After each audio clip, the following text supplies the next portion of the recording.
Welcome to Streams of Income with self-help author Ryan Rieger. For the next hour, you'll hear proven methods for how to live the multiple income streams dream. Ryan is passionate about helping others discover their gifts and start their own business. He's published 5 books, and his courses and group coaching programs have changed the lives of thousands of students all over the world. Ryan's books include Private Label, The Easy Way, Finding Your Grace Place, and his latest, Streams of Income. And now, here's your host, Ryan Rieger. Hey guys, welcome back to the Streams of Income radio show. I'm your host, Ryan Rieger. Today we're chatting with my new friend, Eli Skinner. Eli is a realtor and does real estate investing. I know we've had a lot of real estate investing episodes recently. Must just be the theme. But I know a lot of you are looking for more passive ways to make money, and Eli presented an incredible one, literally where you can make mailbox money. And so listen to this episode because he'll tell you about a really cool way to be able to invest in what he's doing with real estate deals and literally get like an 8 to 12% return on your money. But we talked about all the different ways to make money with real estate, or several of them. But then especially like with when you own rentals and stuff, like cash flow, appreciation, depreciation, and debt pay down, of how real estate can, if you're looking at like an 8% return, it may actually be 16 to 20% when you include all the other benefits of those other ways that real estate is beneficial. In this instance, though, he's talking about private lending and how you can make what he calls mailbox money, which is really, really cool. So if you're looking for a really, really passive way to invest and get income coming into you every single month, and only work you have to do is deposit those checks, then listen to this episode. But Eli is a great guy. He's actually referred to me by Jonathan Bricker, who's a good friend of mine. Jonathan's been in I think on twice now on this show, but Jonathan Bricker is a good friend of mine, strong believer, and Eli is too. So I highly recommend checking Eli out. If you got some extra cash laying around that you want to invest, Eli's a great guy to put some money into what he's doing and earn a nice passive return. Get some of that mailbox money. Here's my interview with Eli. Awesome. Eli, welcome to Streams of Income. Thank you. Glad to be here, Ryan. Awesome. So you are a good friend of my friend, Jonathan Bricker, who's been on once or twice now. Oh, wow. He's a famous guy then. He is. He's very famous with my audience. But tell me your story. Again, I was telling you before we recorded it, there's just so much value in somebody's story. We'll probably pull things out and go a direction that we never even imagined, but I want to hear what you're doing and how you got to where you are. You got it. So start off, I grew up out in Plainfield, Indiana on an apple orchard. Oh, cool. Yeah, spent all the way through middle school, kind of helping run that, working my way up from sweeping the floor to sorting apples to filling jugs with apple cider to whatever. Was that your parents' business or somebody else's business? That would have been family business. So my grandpa is the one that had started that and was doing that out there. Is it still going? No. Once I was in somewhere in middle school, I think he didn't have any kids that wanted to take over, and so it was just kind of like, went it way, which was totally fine with everybody, obviously. So that worked out. But went from there and graduated high school. Went to Ozark Christian College. I'm a believer in Jesus Christ as the Savior of the world, and so I kind of around my senior year of high school, I actually picked up a guitar for the first time. Okay. And went down in the basement. And the story I thought was 2 hours later, I came up able to play. No way. And yeah. It was absolutely a gift. And my dad's a professional musician, but I wasn't into it. Like a lot of kids, my dad's into, I'm not into. Okay. And this is actually pretty weird. Shows you how boondocks I was. I thought golf and guitars were only done by people on TV. I didn't know anybody. Well, at least I didn't know that I knew anybody. I didn't know anybody that played golf. I didn't know anybody that played a guitar. My dad played piano. I thought that like trombone were like the instruments you could play. I didn't know guitars and golf were things normal people did. So anyway, but that's, so that changed the trajectory of my post high school world. And I went into youth ministry with emphasis in music and graduated with a 2-year certificate. You know, I always joke that I crammed 4 years into 2 years into 4. Sorry, right. I crammed 2 years into 4 years because I met my wife along the way. Yeah.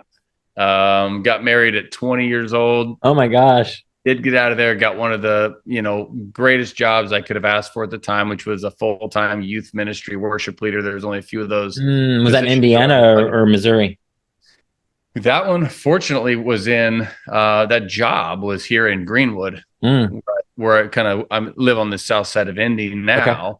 Mm-hmm. And so one of the few kind of openings in the country I got here in Greenwood at Mount Pleasant Christian Church. Wow. And then from there moved to another church for 10 years as their music director, and then another church as kind of a little bit more of a business role, helping them get their legal and financial world in order as a startup. Yeah. And along the way, had my wife is now, let's see, I almost sounded like I was going to tell how old she was. I wasn't. Don't do that. No, my wife of 21 years, 21 and a half years, and 3 kids, 15, 14, 11, and the favorite of the family, our Doberman pinscher named Kai.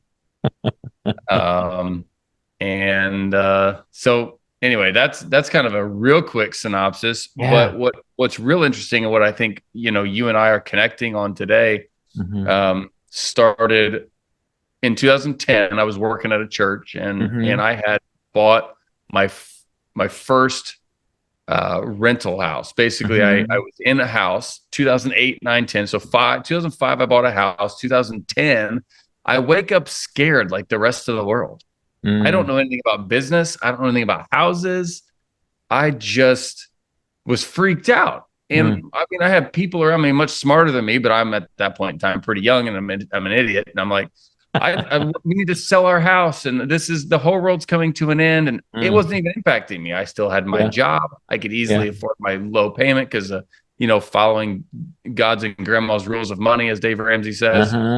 But I was freaked out. Well, then, a week later, realized maybe we should think about this the other way. Maybe instead of selling our house and freaking out and following the way everybody else is going, how about we put our house for rent and go buy another one? I went from considering short selling my house, wrecking some credit, just stupid stuff because I didn't need to. I mean, if you need to do it, you need to do it. But I went from that side all the way across to being an owner of multiple houses. You know what I mean? And that started my career, my hobby of real estate investing. Yeah. Which then leads into a whole long How'd you even get in? Do you remember a time or a moment where you got interested in real estate?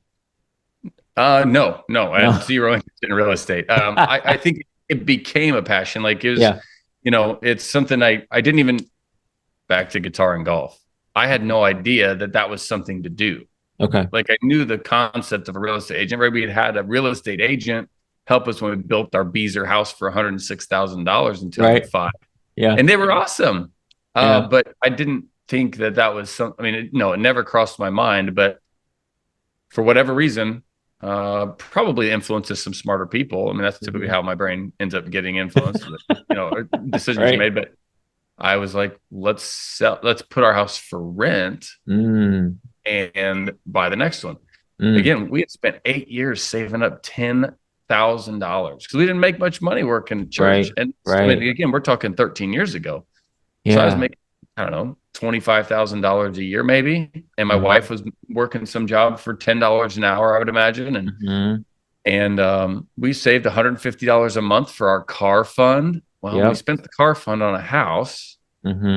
And that was really good. And then after a year of living there, we put it into rental and did it again. Wow. So you just jumped around. Your residence kept moving around, but you turned what you were living in into a rental. Yeah, we lived 6 different places in 3 years. Wow. And small potatoes. There's some massive investors out there, but this was me getting my feet wet and getting started. And through that, I loved it. I actually loved it so much. This is the continuation of the story. Sorry, you asked me for a story. No, it's all good. This is great. the continuation of that is in 2013. So 3 years later, we had probably touched 8 houses. Some we lived in, some we were fortunate to not have to. We were like, we lived one place and flipped another house or something. Well, I had this weird, I don't know what it was. I don't know if it was me or the Holy Spirit or what, but I felt like I was chasing money and I was no longer at peace. And so then I actually sold everything. So I had lack of peace. I had fear because all I had known was 2008, 9, 10, and the world crashing down, everybody losing all the equity they did have. And I'm sitting here looking at this pile of 6 houses or whatever we had at the exact time, going, I mean, I feel like I've hit the lottery, right? I'm pulling my chips off the table, right? In 2013. And so I did. Pulled my chips off the table. And I think there was goods and bads to that. But for me, it was, I felt like I had a spiritual, like, I feel like I'm chasing money. It certainly wasn't at peace. I was afraid of losing the chips I had. Pulled them off the table. Hindsight, 10 years later, we missed like $1 million of profit, but we try not to count that number very often. But that was what happened in 2013. Fast forward, still working at church this whole time. And 2016, I stopped the 10-year-long church at Community Church of Greenwood, moved to this smaller church for a year and a half.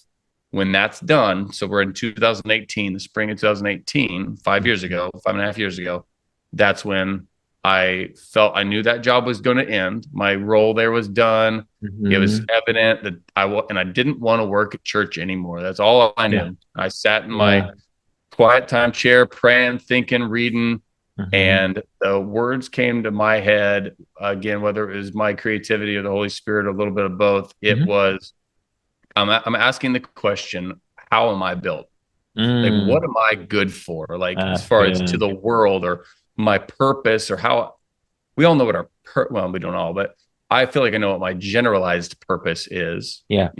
Loving God, loving people, bringing glory, all that stuff. But my specific purpose, like the Eli Skinner part of who God created me to be, was to walk with specific people in a specific season for a specific reason.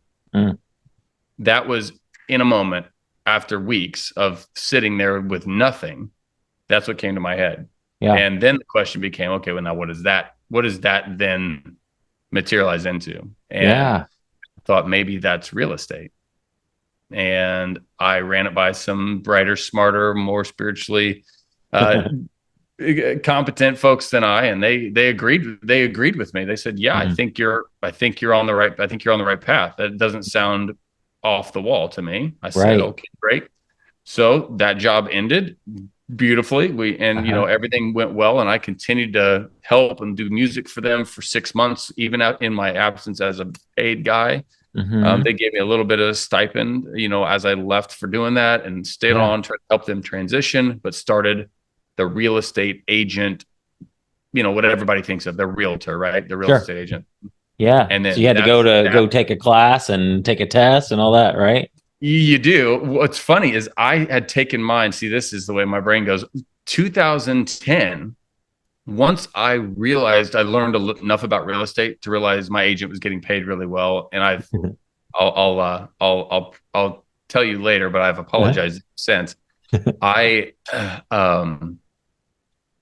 took my license. I got my license right then in 2010. I'm a jumper, not a stumper. That's for sure. I jumped in, took night classes, 3 nights a week, long classes. Back then it was only like 60 hours or something. Now it's 90, but, and I loved every minute of it. I love learning. I love nonfiction. I love that sort of stuff. So it was perfect for me. Anyway, so I could get a referral fee, right? So now whenever my friends wanted to buy a house, I could send them to this guy.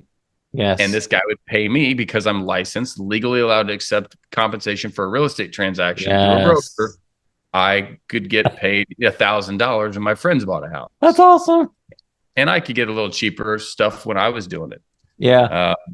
Hindsight. And when I got into the game, I apologized to my guy because, man, we ran around the house. We ran around looking at houses in 2010. I could go to 30 bank-owned houses and nobody was there. Never fought. I mean, this was a totally different world than it is now. Yeah. And he wasn't getting paid much. I mean, I was buying $50,000 houses. The dude was making $1,500 for driving me around town for weeks. Yeah. Making offers. And I'm sitting here taking 25% of his paycheck because I went and got some stupid license. That's why I apologize to him. Okay. Like, I didn't realize how hard this really is until I got into it myself, and I realized what it would have looked like and felt like, and we're good. And he never even thought twice about it. But I saw him at Steak and Shake one time, and I had, bro, I've got to stop. My heart is telling me, I just want to say, I apologize. I understand what I did to you now. I was ignorant. Yeah. So anyway, 2018, started this real estate brokerage thing, partnered up with a really great guy named Raymond Modulin, the Modulin Group. He's a mentor of mine and a good friend. And boy, we hit it off. I always say Raymond's half grizzly bear, half teddy bear. And for some reason, because we work so well together, the grizzly may show up, but I ignore it. And I can always see the teddy bear. And man, we really work well together. But connected with him for it would have been a year and a half, because I already had a little bit of time under my belt. And then I opened my own brokerage. Okay. And then one thing has just generally led to another. And now we're deep into real estate investing and private money lending, private money borrowing, and about every type of creative finance you can imagine. And we teach it, train it. Oh, love it. That's what I'm doing every day. That's so awesome, man. I wish Steven was on here, because he's he literally, I'll have him contact you privately. You guys can have a conversation. You'll love him, but he's always thinking creatively, especially with real estate. And so, for example, he had, you mentioned the word mentor. He's had a lot of mentors. He's older guys. Some of them have passed now, but they would get together every day, every morning at McDonald's, these older guys and Steven and whoever had a problem, a real estate problem, they knew that these guys were at McDonald's every morning, I think at 7 a.m. And they would just go there, and Steven got to learn. Steven's 10 years younger than me. I'm 48. He's 38. So for many years, he would go and just listen to these guys pour into these folks and come up with some crazy strategies of how they could fix this person's problem. And it was Steven could give you all the details, but it was really, really, really creative stuff. So that's fun to hear. That is exciting. I mean, I'm right between you guys. I'm 41. I think it's hard to remember once you get this old. I know. But I love it. That's I was just at a lunch appointment with my real estate team, the brokerage side. And I mean, just by nature, we're doing the same thing, right? We're sitting here like, here's the issue. How do we solve it? And we're just back and forth. I love being that problem solver. And that's cool. That's a really good idea to give back to the people around you that are learning. Even though I may not making a penny off of it, just connections and helping other people, because I've certainly been helped. Yeah, you become the go-to guy for the people that have problems, and you can think, because he's also ran into folks that would be like, especially when we get into ministry stuff, because his heart, and I'm sorry, I know we're taking a detour here, but it will come back around. His heart is to use his unique real estate knowledge with deal structuring to help the kingdom. And so like he's been talking to like his church and talking, like there are churches, like there's one here locally that they own a decent portion of the strip mall that they're in, and they also own a building in the same parking lot. For you, that's not crazy or unique. But to some churches that you've been in the church world, to the church world, that's like, whoa, wait, we can do that. That is crazy and unique and outside the box.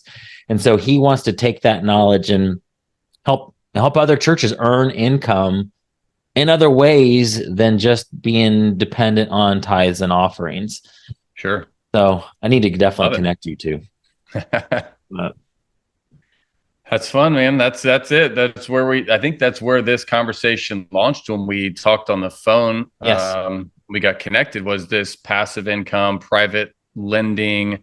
And I was talking about mailbox money and some sort of stuff. So let's get into that, because I know that. So I'm going to hear so you have a full service. Like if I was in Indianapolis area and I wanted to buy a house, I can come to you for that, right?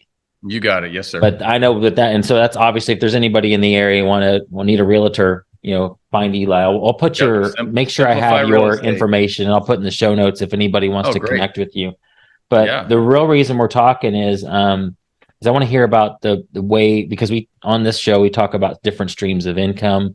We talk about some things that are super active, like an Amazon business that your work, like Jonathan does that, and it's very, very active. Yep. I know there's a lot of people that are looking for more passive type of things, and you told me on the phone that you've not found anything that's more passive than this. So let's break that down. Tell me about the opportunity that you have, and how other people can do what you're doing. And also you actually have an opportunity if somebody wants to invest where they can earn some, like you said, mailbox money. Yeah, I love it. I always think about when this is all in the real estate is the only industry that I know at this point. I may have thoughts on other ones, but they're probably based in ignorance because I just don't know it. This is what I know. And I've been through a lot of it, right? I went from being a homeowner and there's, a passive income that's occurring there. It's not cash flow, but it's these other things, to then being a landlord, right? Yep. And investment. And this could go on forever, but I'm going to take you through the path. One is, investment real estate's great because you have these four quadrants. You've got you're making money four ways, right? Cash flow. This is rents over expenses, cash flow, and then you got appreciation. That is just the natural ebb and flow of the market, where you're going up 3 or 5% a year on average over time. Then you've got depreciation. So you're writing off a certain amount of your capital expense over 33 and a half years. If that's 10 grand, well, that might be 2,000 saved taxes on money you never really spent. So now that's a certain percentage of income back in your pocket. Then you've got debt pay down, assuming you have debt on the house. In that cash flow piece, we also were paying down some debt. So we've got to put that in a separate quadrant. And you might have paid down $200 a month in your mortgage. While you did all this. Now we've made money 4 different ways. What looks to most people as a cash flow of an 8% return on a rental, cash over expense or rent over expenses, is really 16 to 20% because you look at all 4 quadrants, right, holistically. Yes. But then you find out real quick, everybody's like, oh, I'd love to be, they'd love to own real estate, be a landlord because it's passive income. And I'm like, baloney. Have you ever managed a rental? Right. It is anything but passive. And it may be more passive than showing up 9 to 5 at a job. But it's not passive. So then you're talking about flips. Well, those can be passive if you want ish, right? You buy it and then you send a contractor in to fix it. Then you sell it at the end. You can be as involved or not involved as you want to be, but it's still not passive. Right. And business ownership. I don't care how big a business you own. If you just are completely MIA, it's not going to work. Right. And so you're still doing 5 hours a day as an 80-year-old owning a massive multi-billion-dollar business. It's not passive. There is something going on here. The passive, I talk about today money, tomorrow money, and forever money. And those are the definitions are pretty simple, but it's some days you want today money. This is a guy flipping a house. He wants today money. I want a bunch of money right now, move on. I'll never see another penny from that investment. It's done. Yes. Tomorrow money, maybe being private money, a lender. That's tomorrow money. Like, it's not forever, but it's for an extended period of time. It's going to pay you back. Short term, a year, long term, 30 years, whatever it is. Then you've got forever money, and that's property ownership. This is when I basically, until I call it quits, it's mine and I'll be making money. And so we all you need to balance that as business owners, and we've got to have all 3. But the only one that's really passive, in my opinion, is this private money lending. So I kind of started doing it myself, lending out to other people before I started borrowing privately. Okay. Because I wanted to understand it. I wanted to screw up my own deals, right? I always tell people, I'll fix my faucet. I am not fixing yours. Yes. If I flood my own house, I can live with that. I can't live with flooding your house. Right. So that's what I did. I started lending it out and had my attorney draft notes and mortgages to make sure I was protected, right? And then so now we still use those for the other people too. So started loaning money, and I realized that I am literally sitting at home watching the favorite Netflix show, Right. eating popcorn with my wife and scanning checks into my Chase app. Wow. Because I'm getting paid and I'm literally not doing anything. There was a moment in time where I wired money to the title company, but that's like the extent of it. Exactly. And the money just comes in, what are those types of deals? Like what you were investing probably in friends' deals. So like what were they doing with the money? Were they buying, flipping, and giving you money back, or what were those? Some of those we started really creative. In the retail space, lenders control what you can and can't do with money. It's the golden rule of real estate is whoever has the gold makes the rules. Yeah. And the lenders, the Chase Bank, Fairway, Independent Mortgage Corporation, Ruoff, whoever that you're talking about, they make the rules. And there's a lot of rules about what money you can use and seasoning for 2 months. And there's a lot of rules. Well, there's people that show up at closing and they don't have the seasoned funds. They can't use this money. They may, where'd you get the money? They don't have a paper trail. They won it at a poker game. And it's like, well, you can't use that money towards the purchase of a house because it's all about protecting against money laundering. So everything has to go through a financial institution and have paper trails. Well, we figured out a way that is 100% follows the letter of the law to help these retail buyers come up with cash that they needed to finish buying the house when they were in a bad situation, right? Got it. They showed up $5,000 short capital to buy that house. And the rules are just horrible. They don't have any. So this would be, when you say retail buyer, this would be like a person who's an investor is buying a rental property? Could be, or it could be a guy buying a house that he's going to live in. Oh, okay.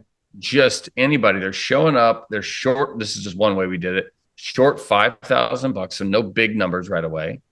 And the rule of thumb you'll hear, and if you have real estate agents watching or lenders, they're going to go, yeah. And then I'm going to say, oh, sorry, that's not the whole story. But you can't borrow money for down payment. You can get gift funds from a family member. Okay. And that's about all that anybody knows about. You can't borrow money. You can't see. I can call you and say, hey, Ryan, will you throw me $5,000, man? I need to buy my house. They're not going to not family, and they're not going to let me get a loan to do that. Okay. But what people don't follow is I can't get an unsecured loan. Oh. So I can't just take your money as buddies and then I'm going to pay you back, or even as a gift because you're not family. But if I need money from you, you go, Eli, do you have a car that you own free and clear? Eli, do you own something of value that legitimately we could loan against? And your lender would then be okay with it. And the answer is yes. So now I flip it around. I'm the lender now. So Ryan wants $5,000. I say, Ryan, you got a car? Yeah, I got this great car. It's probably worth $15,000. I don't own anything on it.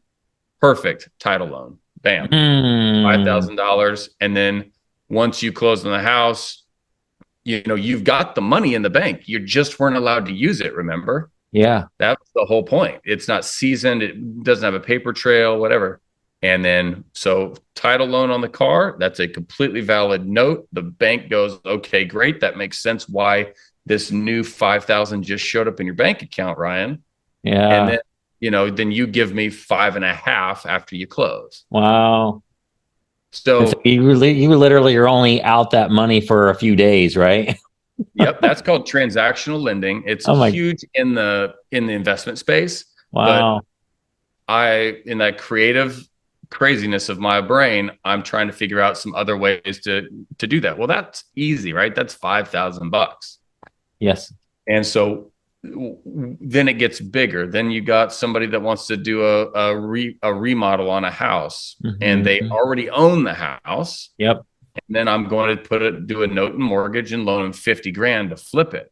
And I'm making, 10% rate of return while they're doing that. Yep. And, that's where it got to be more normal, right? That's when I kind of solidified the ability to do the small stuff. Then we went to the bigger stuff, and that was really great, right? You're sitting here making 10% on a $60,000 loan. That's $6,000 a year. That's $500 a month in mailbox money doing nothing. Yes. That's awesome. And you feel it. And it's not going to go down like a stock. It's not going to go up. I'm not watching a screen. I'm literally just sitting there cashing the check. So loved it myself. I like to be active, but that was a fun experience. And then slowly flipped it. And we still loan. I mean, we've got quite a bit out right now to different people on gap loans for payroll, like a contractor that's doing a huge job. And he needs $80,000 to pay his guys while he's waiting for his $250,000 draw. Wow. Because he's got to do work. So it's coming. That's not very risky, is it? It's iffy. It can be. Okay. I'd say that is on the riskier side. Okay. You can do some stuff that we're not going to get into to try to make it less risky. Okay. But you got UCC1 liens and different things that you can do, and you can still do some mortgages on property because most of these guys are going to be independently owned. And you can. Hey, let me ask you. I want to. You can just say yes or no to this right now. Yeah. I'm curious. It sounds like you are a deep well of information on this whole topic. Are you teaching anybody this? Like, do you have a desire? And you can tell me if you want to talk about this later privately. But like Sure. Books, courses, a membership community talking about this very thing, because I can imagine that you could just go on and on forever and go get really deep in the weeds on this. And there are people that will be like zone out, but then there are people like my friend Steven who'll be like eating this up like crazy. Yep. So nothing formally. I love to talk. Definitely meetups, right? Local meetups, Zoom meetups. That's something we can definitely talk about, because I do think it's, for the people that are interested, it's great. But that's how it started. Wow. It just started. And then, so now we're going the other way, where we're now borrowing private money. And this is kind of one of the ways we initially get connected, right? Is I'm just kind of, if you're selling widgets, you got to constantly be talking about widgets, so you have people to buy it. And I'm always talking real estate, and everybody loves talking real estate. And I bump into this guy or that guy, and I'm like, hey, I don't know, would you or anybody just have money sitting around 20, 50, 100 million just laying in chase? And if I could put it to work with security, and I mean, you feel good about it, would you at all be interested? Of course they would, right? Yeah. And that's what I love to bring to the table now. And we've got $1 million of private money right now from the last 30 days that we deployed. These guys are making between 8 and 12% on mortgage-backed, non-fluctuating, guaranteed money. Wow. On backed against the real estate that we bought. We're renting it, we're flipping it, we're whatever. So yeah. Give me an example of an example deal. Like somebody gives you $50,000. How long is that out? Do they start getting mailbox money pretty soon after that? And can they keep that going forever? Or do they get a payoff at some end when you sell the house? Or I know the deals might be different. Each deal might be different, but what's a normal one look like? Yeah, every deal is different. Every investor is different. I'll give you a pretty standard one. I've worked with one gentleman multiple times. Every time I give his money back, he's like, when are we doing this again? Like, that was perfect, So he's probably loaned, out in, $1 million, $1.5 million over a year. Oh my gosh. Yeah. Now he's put his money to work like at that level. So the deal he's currently in is not a massive one. It's big. And I feel like very American saying not a big one when I say the number. It's a big one. Yeah. $175,000 is what he loaned. Yeah. On a house I was going to buy and then rehab. Okay. So he loaned 175. I'm covering a lot of it too, like the repair and stuff. I've got skin in the game. I don't always.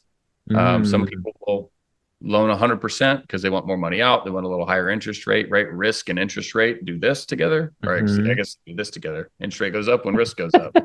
Right. That sort of thing. So,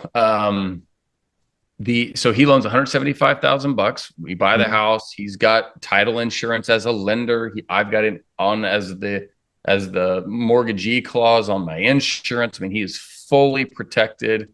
Yeah. And if I don't pay, there's a standard operating procedure for foreclosure. Gets sold at the sheriff's sale, and he gets paid. He's the only lender on the deal.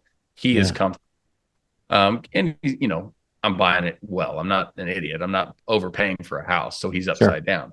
So loans me 175. We come to terms. One of the terms, at least on this particular deal, is 10% return annualized. So that's 10% APR. So, it's like 0.85% a month, if you want to think that way. I don't know how every listener is going to think, but they're making 10% of their money for the time I have it. And I have to balloon him out in a year. So I have to pay him back in a year. Got it. But he knows my exit strategy.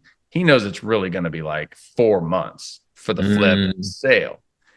So in this scenario, I guaranteed him at least 3 months of payments. Because call it your open your wallet fee. Like for the guy to have the conversation, open his wallet, wire the money to title, just to in any way, just be annoyed by the prospect of this is worth something. Yes. Okay. And in theory, without that guarantee, some people do it on points up front or paid at the end, which is a percentage of the loan balance, right? If I paid 1 point to open your wallet, that would be 1% of the loan balance. So sometimes we do points. Sometimes we do guaranteed minimum monthly payments. Like I'm going to pay you at least 3 months of payments. Right. So that they're happy, right? They don't want to loan 175 and then I sell it 2 days later and they get paid back and they made 4 cents on all that headache. So we try to protect them. Again, I did it first myself and I put these provisions in place for myself. And so now I know how to bring to the table a valuable loan opportunity to them. So points will do it. Guaranteed interest, and then sometimes early repayment penalties if it's a long one. Okay. Another example of a deal is a guy loaned $213,000 against a house we bought at retail price. So I had to bring some money. We already had a tenant lined up who wants to purchase the house in the future. So it's a lease option, lease with the option of purchase. They have to put down option money. And so anyway, I'm low cash out of pocket, but he's got a $213,000 loan against this property, first mortgage, insured, title insurance, insured with hazard insurance, just like normal. Yeah, its house is worth $240, and he's in for $213, so he's feeling good that way. Sure. And then he's making 8%, and this is a 5.5-year loan, up to 5. So longer term, locked in rate, less risk, more benefit. It fits his style. Like there's a lot of factors here because there's different types of lenders. You got sharks, you got whales. Whales want no headache, big money. Don't call me. Just make it easy, right? They got other things. They're running a big company. They don't want to talk to me about money in, money out, money in, money out, signing lots of papers. So this guy's a little bit closer to whale mode. He's got $2 million laying around that he can access. And so he's just like, yeah, man, locked in 8% for 5.5 years. I'm good. And I said, but here's the thing. If I'd pay you off early, because a lot of these investors are new. So I'm trying to give them questions they should be asking. And I said, hey, here's the deal though. If I pay you off early, that whole thing about having a locked in 8% for 5.5 years that was so enticing just went away. So I'm going to offer you an early repayment penalty. If I pay you off the first year, I'm going to owe you 2% of the balance. So I pay you an extra $4,000 just to say, I'm sorry I paid you off early. Yeah. And then that de-escalates as we get deeper into the loan to where eventually at 4 years, I can pay him off for no penalty, but he's gotten what he paid for. Right. So that's another example. Those are pretty simple, easy to do, man. And they just sit at home and collect. These guys are running businesses, or they're sold a business. Yes. They've got real estate of their own, maybe. They've got stocks. They've got people that manage their money. Yeah. These are the mid to big guys. They've got stuff going on, or they had stuff going on. Now they don't. They're diversifying into a super secure thing. Like I've got credentials, I've got experience, I've got good cash flow in my business. Like I'm not going anywhere. They're comfortable. I've got references at this point, and they're diversifying into this specific strategy as one. They're not putting all their eggs in this basket. Right. They're definitely going, that sounds really Yeah, so it's one investor per deal, essentially, what you're doing? Typically, I can structure them with multiple for sure, but it becomes more of a joint venture, which I've got everything we need for that, and I'll do those all day. But if you had two investors, you might create one. You would do a JV or create an entity that they're then going to loan out of. Got it. There's ways to accomplish that. Without being a complete mess. But okay, cool. You'll be interested in on Monday. We're talking to a lady for my podcast who runs Steven has a self-directed IRA.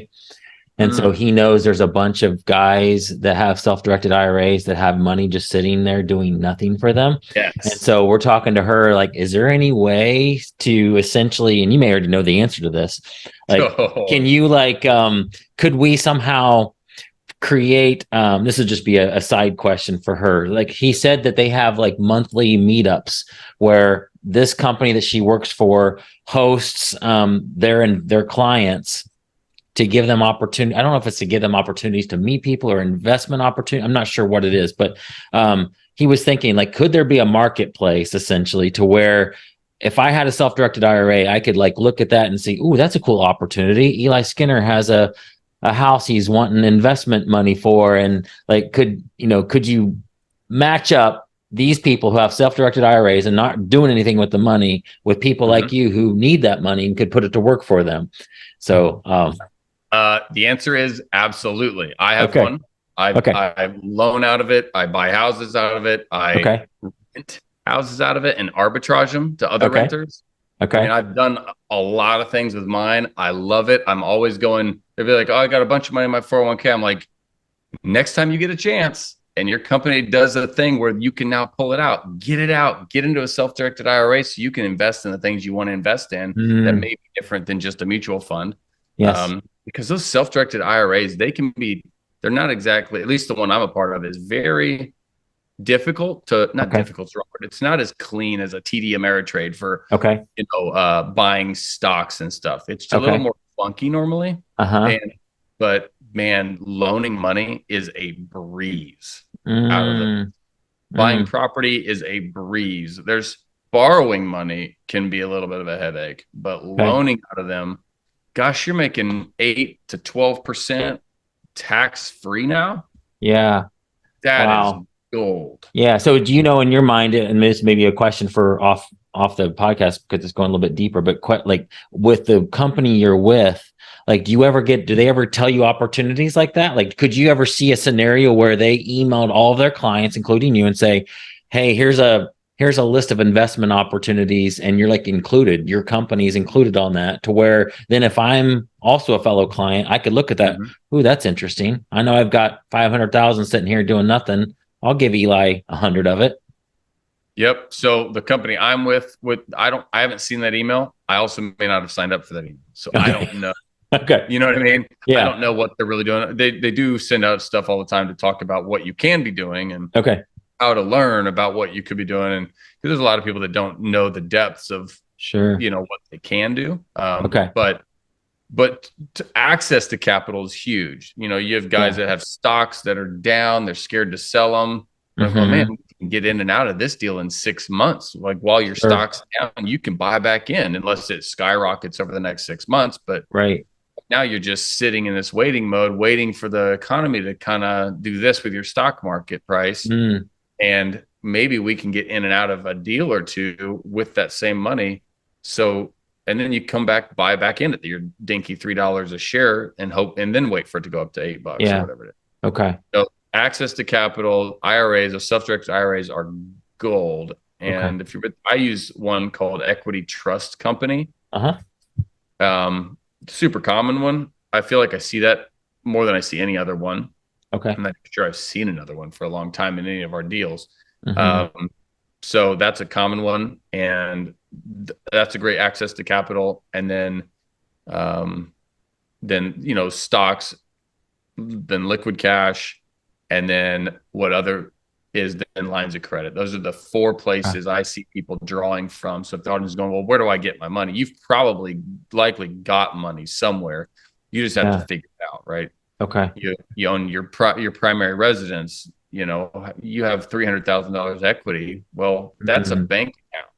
It's just really hard to access the funds. So we will help you conceptually, you know, go get a line of credit from your credit union, and that's at 3% interest, and then we're gonna deploy it at 10. Now you're taking a spread of 7, somebody else's money. Exactly. Yes. Is that still possible now with interest rates? It is. Not it, you know, you're gonna get introductory rates still really good on like a line of credit, for instance, like that, a mortgage-backed line of credit, like a HELOC, a home equity line of credit. But then once the introductory rate goes away, it's going to jump sky high. Okay. So that's when you're going to have to find better deals, higher interest rates to still do it. But the great news is if you can do a deal during your introductory rate, awesome. How long does that introductory rate usually last? It used to be a year on most of them. Now it's 6 months. Okay. I've been seeing. And they'll give it sounds like some of the projects you just described would fit into that. Like that dude that gave you 213,000. That was a 3 month. The first guy, 175. You could have paid him off in 3 months. Yeah. I had that same gentleman actually. He did one with me, and we accidentally turned his money around in like 14 days. And he had a guarantee. He had a guarantee of 3 months payments. I was like, whoops. But it worked. I was winning. That's why we did it. Right. And so it's okay. He's allowed to win too. Accidentally. That's awesome. And he didn't even let his money leave the title company on that one because we already had another deal lined up. Wow. And he said, yeah, just let the title company hang on to it for the 10 days while you close the next house or whatever. That's wild. Real quick question. Thinking through about the advantages of owning real estate, you mentioned the cash flow, appreciation, depreciation, and debt pay down. Is there is the least passive or the most passive way to do that with having like a property management company run your properties, or is there any other? Is there basically two paths, like you be the landlord versus having a property management company run that? Yeah, as far as I'm aware, there's two. You do it. I guess there's three. There's the you do it. This is you're personally actively involved. Yep. There's this other equal and opposite, which is you try to stay out of it as much as possible and have a management company do it. Okay. Which, man, you ask me who to use as a management company. I've got one that I think is doing really well right now. Not for me, but for my clients that are looking for one. Yep. That's really tough. And you may find yourself very active, sadly, and paying them a bunch of money. They're not all created equal. But that's this side. Theoretically, they kind of take that weight off. And then there's the middle ground, and business owners who are used to building teams can figure this out, and they're doing what I do, which is I've got my own people hired. And I have to train them. I'm still involved somewhere between the Eli's doing it all and the Eli's doing none of it with management company. But gosh, I would be spending $4,000 a month in property management, and I'm spending 600 or 800. Oh, that's awesome.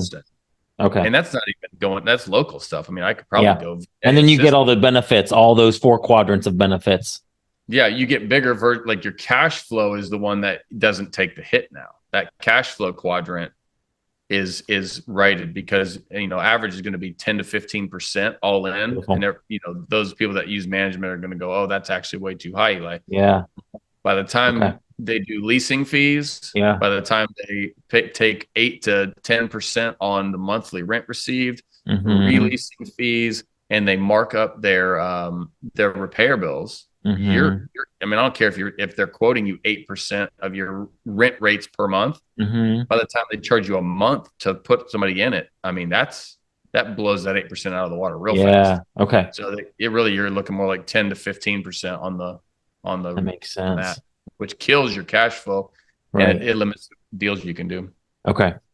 Eli, how do people find you? Because obviously this is going to spark the interest of some that would like, hey, I want to learn more. I want to invest with you. What's the best way for them to reach out? The absolute best way is email. Let's just head down that path. Sure. If you're looking for real estate brokerage stuff, you need an agent to help you find a house, sell a house. You're an investor looking for deals. we will help get you in and out of them very safely and very effectively. Oh, cool. Can you help anybody, even if they're not in Indiana? If you're not in Indiana, then we can find you someone. So we're all over the country. So I'll find you somebody that's qualified that will do it. So you're not just guessing at who you should pick. But email me at Eli, that's easy, ELI, at simplifyre.com. Like make real estate easy, simplifyre.com. I love it. You go to that website, that's going to be the brokerage website for Fathom Realty. They have built for us. It's really a lead capture thing. So don't go there looking for me. That's nothing. But you'll see me all over. If you go to Facebook and type Eli Skinner Realtor, right, you're not going to be hard to find. Okay. That's that. But when it comes down to investing, creative finance, you know, you've got a house to sell me because you just I just need out of this thing, and you're in Louisiana, no problem. Send it to us. Wow.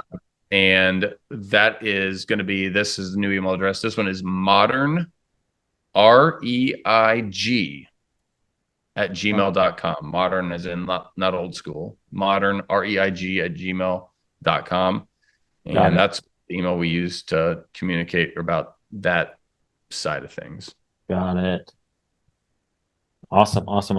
Man, this has been a wealth of knowledge. I feel like we could talk forever and go deeper. And I think Steven needs to be on another episode where we can talk a little bit, go into some of these strategies, some of the creative stuff.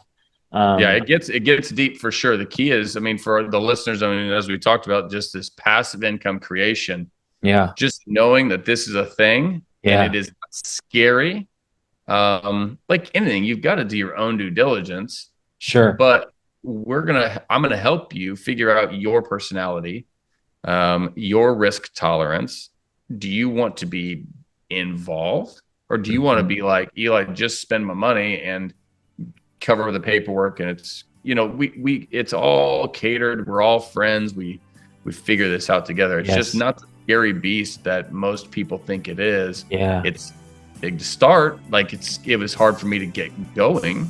Yeah. Expensive for me to get going with attorneys and all that. But now it is smooth sailing, and I'm hoping people, I'm always talking about it, but I'm hoping people even from your world will show up and say, hey, I've got some money to deploy. Let's chat. That's awesome. Love it.